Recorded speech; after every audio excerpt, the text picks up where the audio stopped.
Alléluia Production vous présente. Je ne sais pas quelle est votre situation, je ne sais pas où vous êtes né, je ne sais pas dans quel pays, je ne sais pas quelle est votre couleur de peau, je ne sais pas quelle est votre langue maternelle, je ne saurais dire si vous êtes allé à l'université ou pas, si vous avez l'éducation qu'il faut ou pas, mais quoi qu'il en soit, si vous avez un rêve, si vous avez un but, quels que soient vos moyens financiers, si vous y travaillez et que vous y croyez, vous pouvez l'atteindre. Si vous voulez réussir à accomplir quelque chose, vous devez avoir une stratégie. Si vous n'avez pas de plan, vous n'aurez rien. Sans plan, vous n'aurez rien.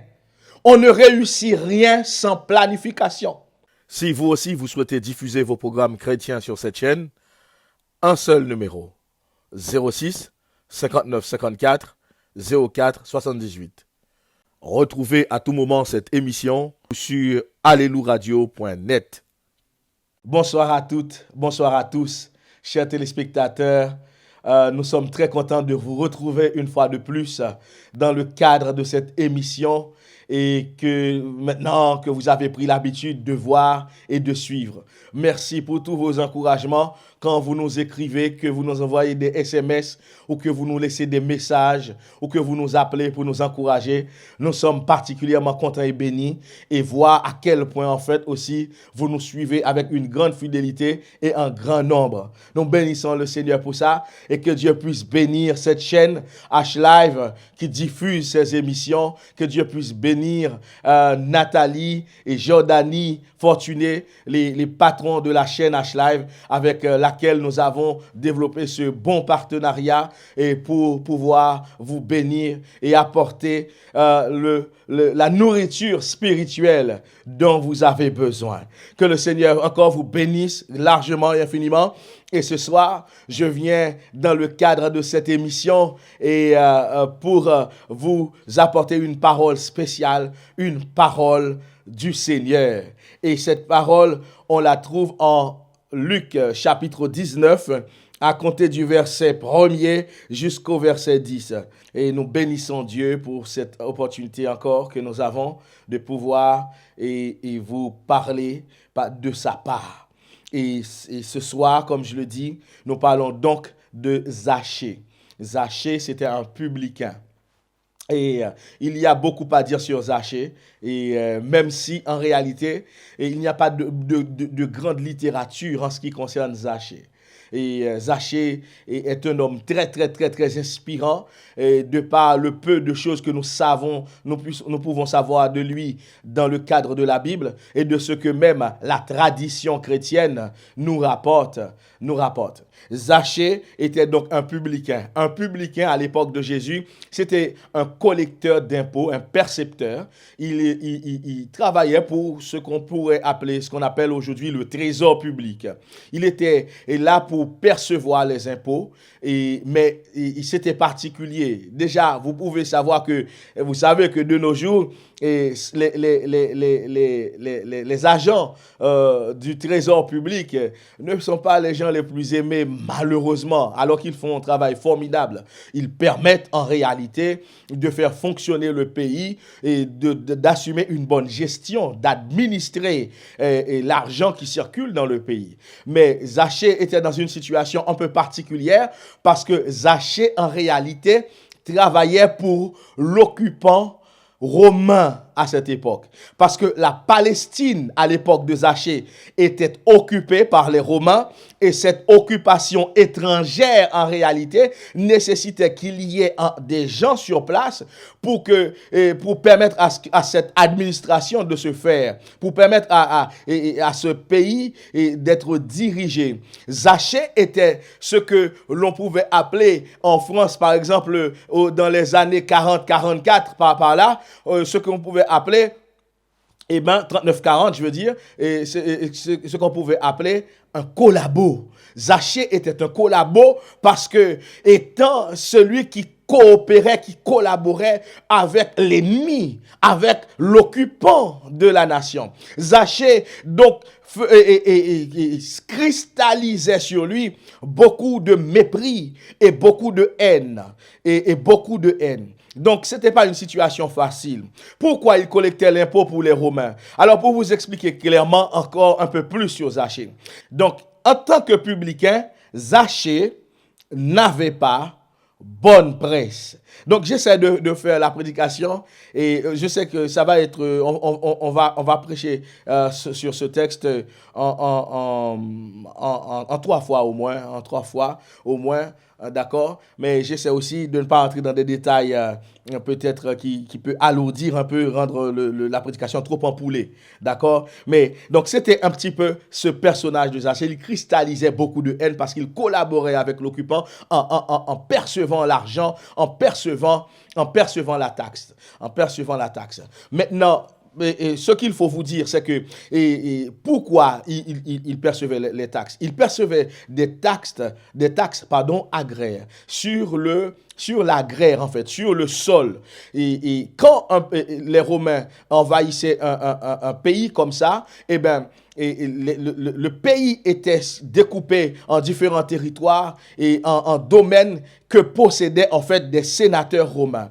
Et ces sénateurs romains, ils étaient à Rome, bien entendu, ils n'étaient pas dans le pays conquis, mais ils avaient sur place des personnes qui travaillaient pour eux à la gestion de ces territoires. Et ces personnes géraient ces territoires en louant des parcelles de terre à des autochtones qui eux-mêmes travaillaient avec la terre et sur lesquels il était perçu un impôt. Mais sauf que l'occupant fixait une somme exacte à celui qui administrait, au publicain, en réalité, à celui qui administrait cela, qui lui-même pouvait fixer en réalité les tarifs à sa guise. Par exemple, si l'occupant demandait 1 euro, et si le sénateur romain qui possédait ce territoire demandait 1 euro, et il arrivait que le publicain lui demandait 1,50 €, voire même 2 € pour pouvoir récupérer son salaire. C'était comme ça que lui avait son salaire. Donc, il y avait des impôts lourds et des taxes lourdes sur le dos des gens. Et les publicains prospéraient de cette façon, sachant que la grande majorité d'entre eux étaient eux-mêmes juifs, mais prospéraient, profitaient de ce système mis en place par l'occupant. Donc, Zachée n'avait pas bonne presse. Et pourtant, comment la Bible nous présente Jésus? La Bible nous dit en réalité, voici un homme riche. Je veux vous faire remarquer que les premiers mots qui nous font penser, qui nous présentent plutôt Zachée, ils nous présentent Zachée comme un homme riche. Un homme riche, appelé Zachée, Zachaios ou Zachaï en araméen, Zachaios en grec, chef des publicains. Et c'était pas n'importe qui. Il y avait les publicains et puis il y avait le chef des publicains. Je ne sais pas si vous comprenez. C'était une sorte de directeur général du trésor public. Et là où il travaillait, là, dans les environs de Jéricho, il supervisait tout l'impôt qui était collecté. Il supervisait en réalité tout l'argent qui était tiré. Donc, il était immensément riche et véritablement Zachée. Parce que ceux qui étaient sur le terrain directement prenaient pour eux, mais prenaient aussi pour le directeur général. C'était un système pyramidal et celui qui se trouvait à la tête de ce système pyramidal, ramassait la mise. Zachée était dans cette situation et c'est pour ça que la Bible l'identifie au début. Ce texte l'identifie comme étant un homme riche. Mais sa richesse, en réalité, n'avait pas comblé tous les vides de son cœur. Il restait encore dans le cœur de cet homme une insatisfaction. Oui, qui a chanté déjà? C'est Mick Jagger qui a chanté I can get no satisfaction.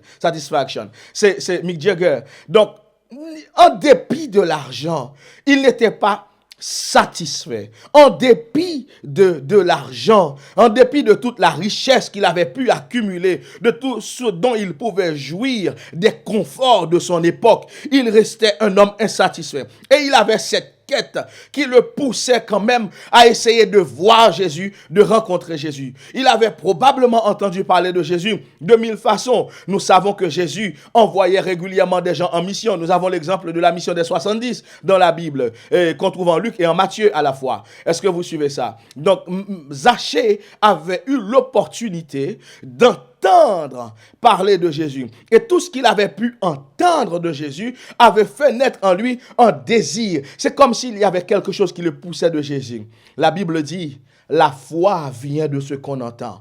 Et ce qu'on entend vient de la parole de Dieu. Et je vous dis régulièrement sur cette antenne que le salut est une connaissance. La vie éternelle, c'est qu'ils te connaissent, toi, le seul vrai Dieu, et celui que tu as envoyé, à savoir Jésus-Christ. Celui qui a été envoyé, Jésus-Christ. Donc, et Zachée, dans son cœur, avait cette soif. Il cherchait à voir Jésus.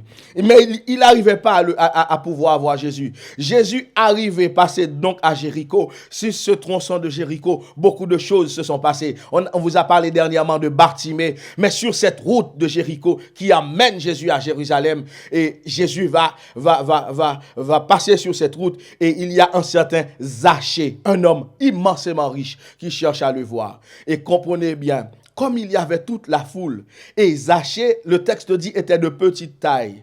C'est un euphémisme en réalité. C'est une façon de pas trop choquer. La vérité, c'est que Zachée était nain.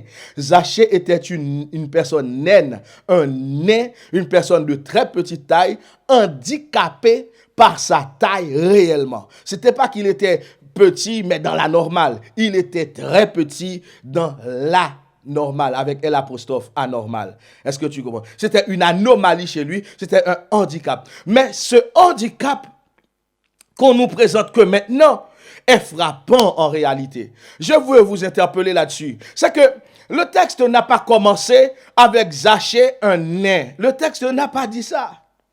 Le texte dit, il y avait Zachée, un homme riche. Est-ce que vous comprenez ce que je suis en train de vous dire? Vous allez comprendre si ce n'est pas encore le cas. Suivez bien. C'est que le fait d'être handicapé, le fait d'avoir vécu toute sa vie avec un handicap dont il ne pouvait se débarrasser, ne l'a pas empêché d'atteindre ses rêves et ses objectifs dans la vie. Le fait d'avoir été handicapé ne l'a pas empêché de réussir à devenir publicain et à gagner la confiance non seulement de ses pairs, mais aussi de ses employeurs, les sénateurs romains, qu'il soit devenu chef des publicains et qu'il se trouve en réalité dans les CSP+, si vous suivez ce que je veux vous dire, et qu'il se retrouve en réalité au top, au sommet de la société. D'aucuns diraient au-dessus de la chaîne alimentaire. Je veux vous interpeller, vous qui me regardez. Je ne sais pas quelle est votre situation. Je ne sais pas où vous êtes né. Je ne sais pas dans quel pays. Je ne sais pas quelle est votre couleur de peau. Je ne sais pas quelle est votre langue maternelle. Je ne saurais dire si vous êtes allé à l'université ou pas. Si vous avez l'éducation qu'il faut ou pas. Mais quoi qu'il en soit, si vous avez un rêve, si vous avez un but, quels que soient vos moyens financiers, si vous y travaillez et que vous y croyez, vous pouvez l'atteindre. Vous pouvez l'atteindre. Il n'y a pas d'excuses. Je le redis, il n'y a pas d'excuses. Les excuses dont on peut se parer en réalité, ce sont des choses pour nous garder dans l'échec. Mais si vous désirez réussir, quelle que soit votre situation, vous le pouvez. Vous le pouvez.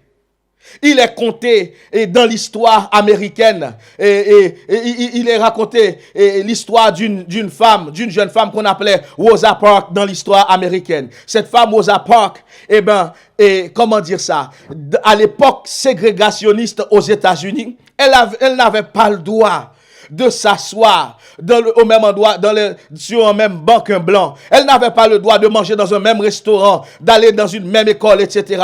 Elle n'y avait pas droit. La société de l'époque ne tolérait pas ça. Un beau jour, elle est assise dans un bus, mais là où un blanc aurait préféré s'asseoir, Et là, le bus voulait qu'elle se lève parce qu'elle était assise à la place d'un blanc. Tout le bus, le conducteur, elle a dit non, je reste là. Ma place, je paye mon billet comme tout le monde, je m'assois où je veux, je reste là. Voilà le début des actions qui ont conduit Martin Luther King à la tête d'un mouvement pour les droits civiques aux États-Unis. Jusqu'à ce que dernièrement, nous avons pu avoir dans ce pays un noir ou disais-je un métis comme président des États-Unis. Mais une jeune femme, une petite femme qui n'avait ni nom, ni rien, ni personne, ni l'éducation qu'il fallait, a décidé un jour de dire non. Dorénavant, je veux m'asseoir où je veux. Si je paye comme tout le monde, je peux m'asseoir où je veux. Si vous avez un but dans la vie, ne vous excusez pas en disant je ne suis pas né de la bonne famille, je n'ai pas l'éducation qu'il faut, je n'ai pas l'argent, je n'ai pas, etc. Je n'ai pas un oncle en Amérique, je n'ai pas hérité. Tu peux le réaliser. Tu peux le réaliser. Si tu crois à ce que tu veux, tu peux le réaliser. Alors Zachée, c'est un homme qui avait son propre handicap. Mais son handicap ne l'a pas, empêché d'arriver dans une situation très enviable dans la vie, où beaucoup de gens auraient voulu être à sa place. Si vous avez un rêve, si tu as un rêve, si vous avez un rêve, gardez-le et avancez avec. Zachée est de petite taille, il est né. Nous allons découvrir au fil de ce texte quelques secrets pour réussir dans la vie. Beaucoup de gens cherchent à réussir dans la vie et à faire des choses, mais ils n'ont pas nécessairement le comportement qu'il faut. Parce que réussir peut nécessiter d'adopter un certain type de comportement. Et si vous avez pris de mauvaises habitudes, vous pouvez être enfermé dans des comportements en réalité qui défavorisent votre réussite, qui ne favorisent pas votre réussite, qui peut faire que régulièrement vous échouez parce que vous n'avez pas les comportements qu'il faut. Vous allez découvrir avec moi quelques secrets qu'on peut deviner dans cette histoire qui nous est contée de la réussite et du succès de Zachée. Le texte nous dit dans le verset 3, Luc chapitre 19, que il ne pouvait y parvenir à cause de la foule. En réalité, il y avait plein de gens qui voulaient voir Jésus. Je vais vous dire quelque chose. Dans la vie, si ce que vous voulez a réellement de la valeur, vous allez voir que vous ne serez pas le seul à le vouloir. Est-ce que vous suivez ça? Est-ce que vous me suivez ce soir? Dans la vie, si ce que vous voulez a de la valeur, vous ne serez pas le seul à le vouloir. Et là, beaucoup de gens auront compris ça. Et toutes ces personnes qui auront compris ça vont vouloir se battre pour avoir la même chose. Zachée voulait voir Jésus, mais il n'était pas le seul. Mais il n'était pas le seul à vouloir voir Jésus. Et par rapport à toute cette foule, il était parti, j'ai envie de dire, il n'était pas très bien parti. Parce que les gens avaient des atouts qu'ils n'avaient pas. Est-ce que vous suivez ça? Est-ce que vous êtes là? Chez vous, là, donnez-moi un amen. Hein? Écoutez bien, ils avaient des atouts que Zachée n'avait pas. Pourquoi? Eux, ils avaient une taille normale. Certains étaient même peut-être très grands. Mais Zachée, il n'avait non seulement pas une taille normale, mais il était dans le moins, il était le plus petit. Le plus petit à vouloir voir Jésus. Eh bien, comme il voulait voir Jésus en étant petit, eh bien, la parole de Dieu nous dit, la foule était pour lui, une concurrence dont il ne pouvait se débarrasser. Comment pouvait-il lutter face à des gens qui sont aussi grands, tout riches qu'ils soient? Quand les gens veulent voir Jésus dans une foule, les gens jouent du coude, les gens se bousculent, les gens se poussent-toi, et lui, il est en bas, on ne le voit même, on ne le calcule même pas, on ne le voit même pas. On ne le voit même pas.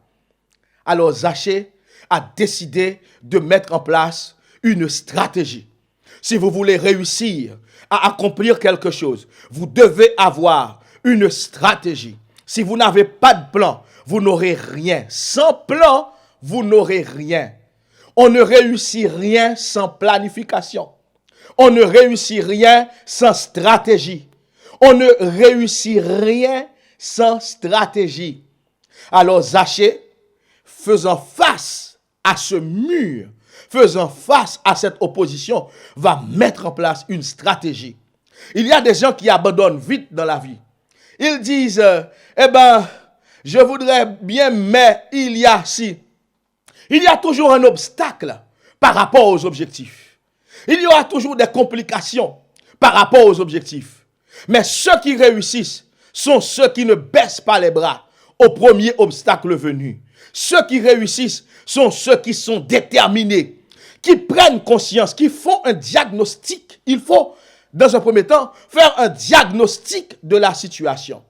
Étudier la question, analyser les obstacles, comprendre pourquoi je suis bloqué, pourquoi il y a un obstacle, pourquoi je n'avance pas, pourquoi je ne réussis pas, pourquoi je ne peux pas vivre la vie que je voudrais vivre.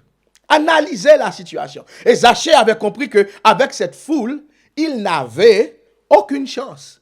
Il était trop petit par rapport à elle. La Bible dit, le verset 4, il va mettre en place une stratégie. Dans un premier temps, il courut en avant. Dans un premier temps, il courut en avant. Beaucoup de gens me demandent si je parle créole, souvent.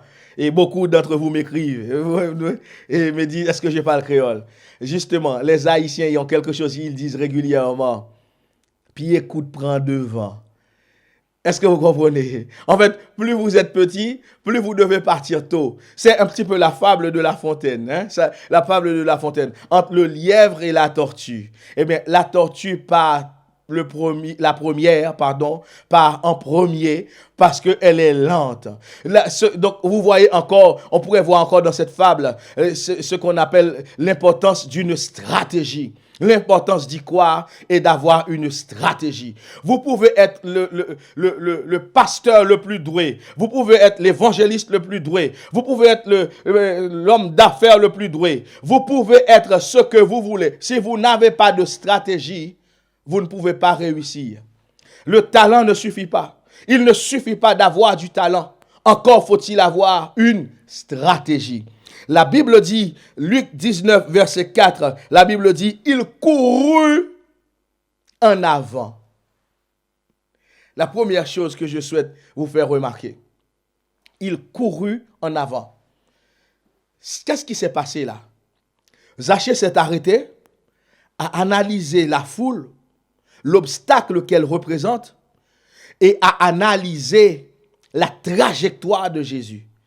Zachée a fait a fait quelque chose de très important qui se résume par un mot. Il y en a plusieurs, mais on va commencer par celui-ci. Anticipation.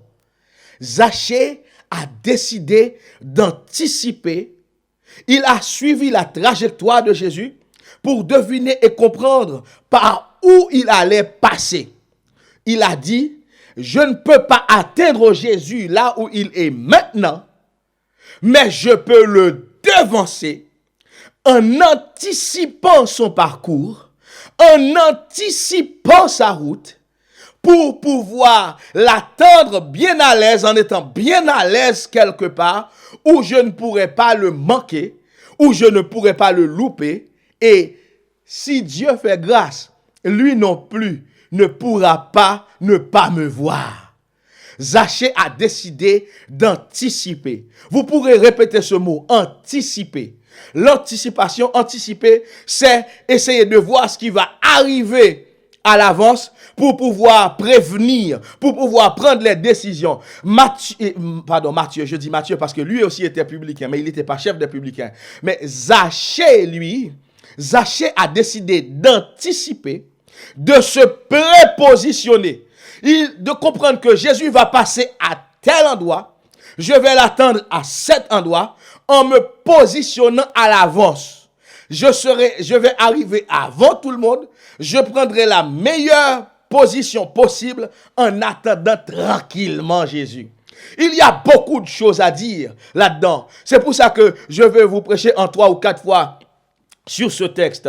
Mais suivez bien, en décidant d'anticiper, de se prépositionner, Zachée a décidé en réalité de prendre une longueur d'avance. Beaucoup de gens ne réussissent pas parce qu'ils ne peuvent imaginer que l'instant présent.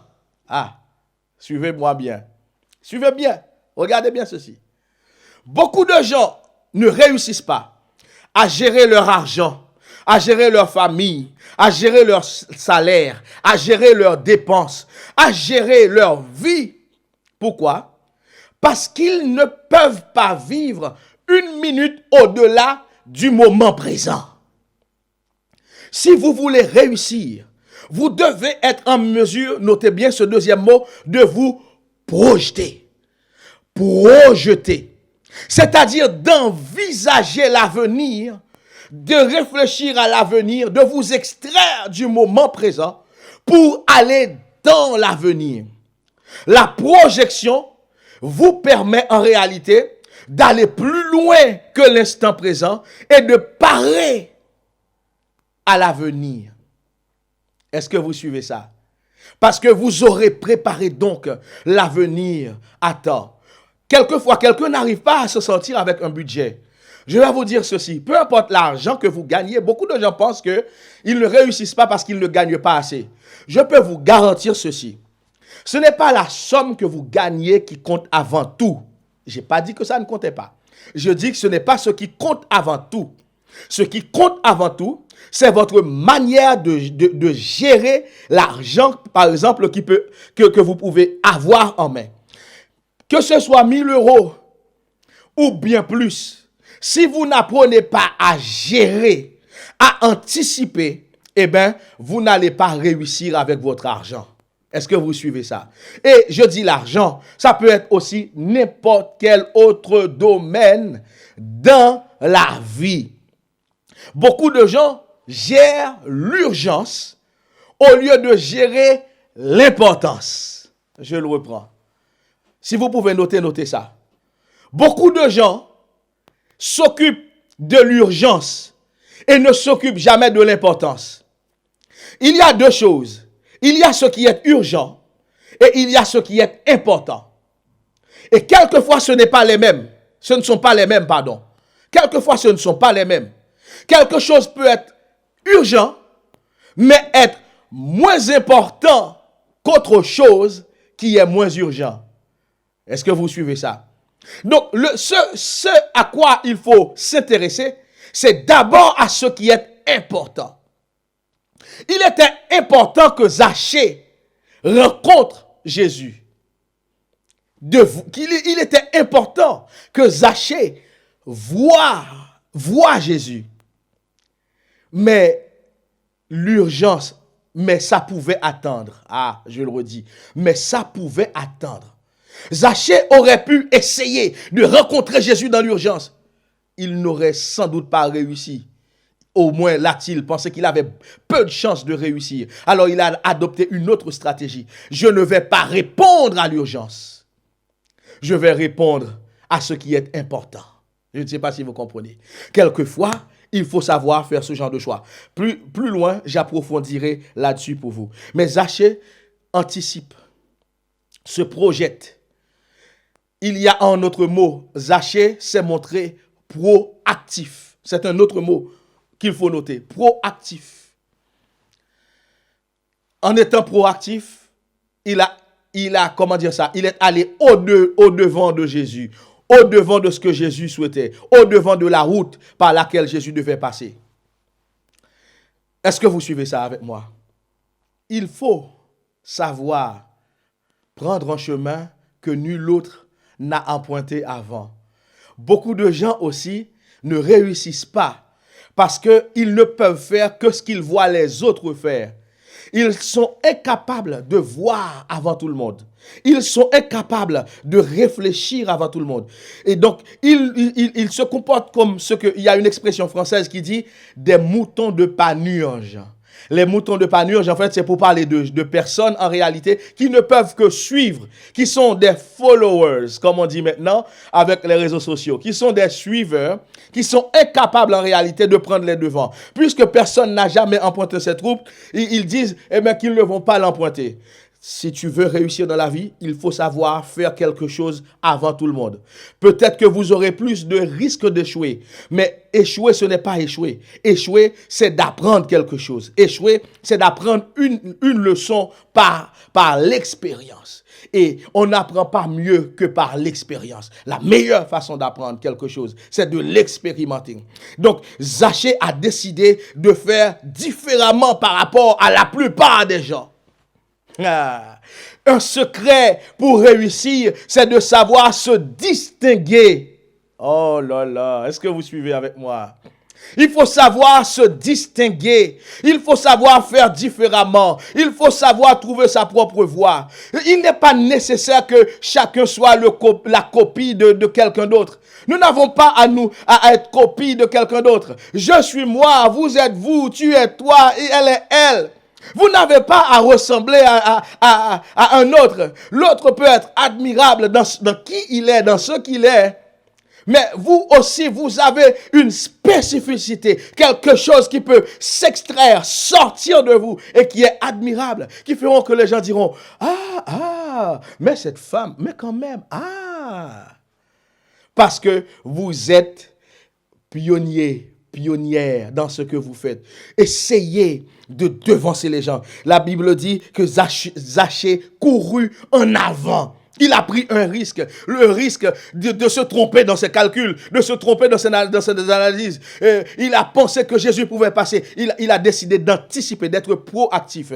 On dit que la plupart des gens sont perceptuels. C'est un autre mot qu'il faut noter. Et non, ils ne sont pas conceptuels, mais ils sont perceptuels. C'est-à-dire, ça veut dire quoi? Ils ne peuvent comprendre que ce qu'ils voient.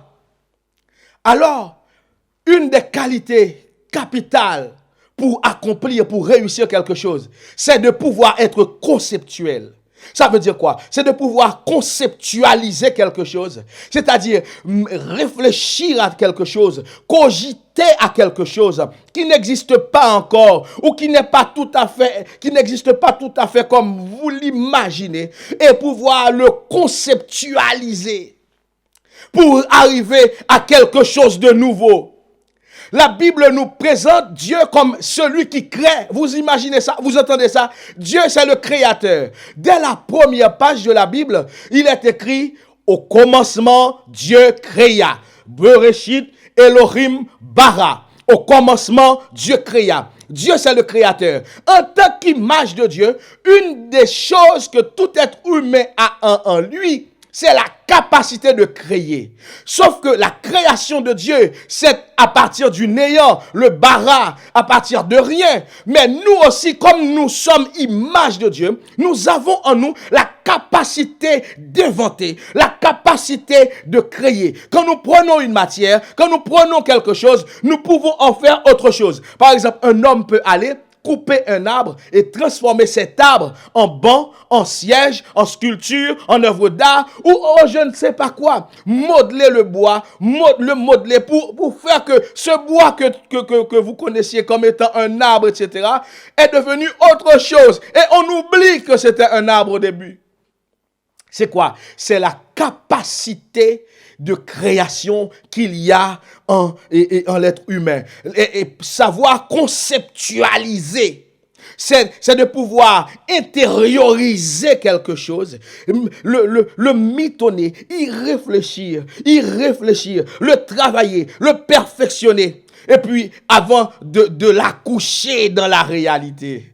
C'est ce que je suis en train de vous dire a quelque chose de très puissant et de très fort à avoir avec la foi. Et ce que je suis en train de vous expliquer est transcendant par rapport à la religion ou à quoi que ce soit. Ce n'est pas une question de religion, hein. C'est quelque chose qui est à la base en tout homme, une capacité de croire en quelque chose que personne ne voit.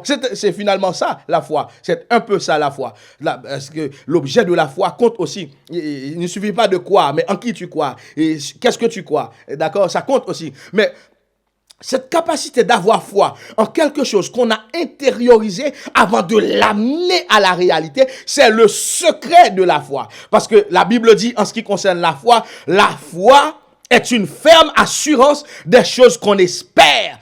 Quand cette espérance travaille en toi, ce que tu espères, tu le mitonnes, une démonstration avant que ça arrive dans la réalité, avant que tu finisses par l'accoucher et que les autres puissent voir, dire, ah bon, ah ben oui, mais il l'avait dit, il l'a fait. Est-ce que vous suivez ça? Je ne sais pas sur quelle caméra vous pouvez me suivre. Il l'avait dit et il l'a fait. Pourquoi? C'était en vous, c'était en toi. Mais les autres, comme la plupart des gens sont perceptuels, c'est-à-dire ils ne fonctionnent qu'avec ce qu'ils peuvent voir, ils ne pouvaient pas conceptualiser avec toi, avec vous. Est-ce que vous suivez ça? Alors, Zachée couru en avant. Et c'est ça que je voudrais, et c'est là-dessus que je voudrais conclure cette première partie de cette prédication vraiment admirable. Je vous dis de ne pas la louper. Est-ce que vous comprenez? Cette première partie de cette prédication, vous trouverez la suite lundi prochain ou encore dimanche matin sur H-Live. Que Dieu vous bénisse et vous remplisse. Mais je vous dis ceci, comprenez bien, il faut savoir, en résumé, surmonter son handicap, ne pas prendre son handicap, ses faiblesses pour des excuses pour accuser les gens, pour accuser le pays, pour accuser la situation, etc. Oui, les gens sont racistes, et alors, les gens sont ceci, et alors, j'ai pas hérité, et alors, j'ai pas ci, et alors. Réécoutez cette prédication sur notre site web qui s'affiche là en bas de votre écran. Et puis, vraiment, que Dieu puisse vous bénir. Laissez-moi prier avec vous avant de vous laisser. Maintenant, au nom puissant de Jésus. Je veux prier pour toute personne qui n'a cessé d'échouer jusqu'ici dans ce que vous faites, ou que ce soit un échec au niveau du mariage, un échec au niveau de la famille, etc. Tout ce que je vous dis là peut être transposé dans tous les aspects de vos vies. Dans tous les aspects de vos vies, ça peut être transposé. Je veux prier pour vous maintenant au nom puissant de Jésus. Oui, Seigneur, nous savons qu'il y a des facteurs qui favorisent le succès et la réussite et d'autres qui les défavorisent. Nous savons qu'il y a des comportements qui favorisent le succès et la réussite et d'autres qui les défavorisent. Voilà pourquoi, Seigneur, alors que nous savons que tu nous donnes des opportunités, je te demande, Seigneur de Tout-Puissant, de bénir tes enfants, tes filles et tes fils. Oui, de leur donner, de voir et de comprendre, d'avoir les bonnes attitudes, les bons comportements qui leur permettra de réussir dans leur vie, de réussir à accomplir des choses, d'avoir du succès dans leur vie. Que cette prédication puisse apporter toute forme de déblocage, toute forme de libération. Oui, comme le dit déjà l'auteur, l'esprit, c'est comme un parachute. Une fois ouvert, on ne peut plus le refermer. Que ces paroles que je viens d'apporter puissent ouvrir des esprits, puissent ouvrir les yeux, puissent ouvrir des pensées, et que rien ni personne ne puisse les refermer. Et que cette ouverture d'esprit puisse amener les téléspectateurs dans le succès et la réussite. Non en vertu de nos actes méritoires, mais au nom puissant de Jésus-Christ, lui seul qui vit, qui règne au siècle des siècles. Amen. Que le Seigneur vous bénisse richement et abondamment. À la prochaine fois. Si vous aussi vous souhaitez diffuser vos programmes chrétiens sur cette chaîne, un seul numéro: 06 59 54 04 78. Retrouvez à tout moment cette émission sur allelouradio.net. Alléluia Production vous a présenté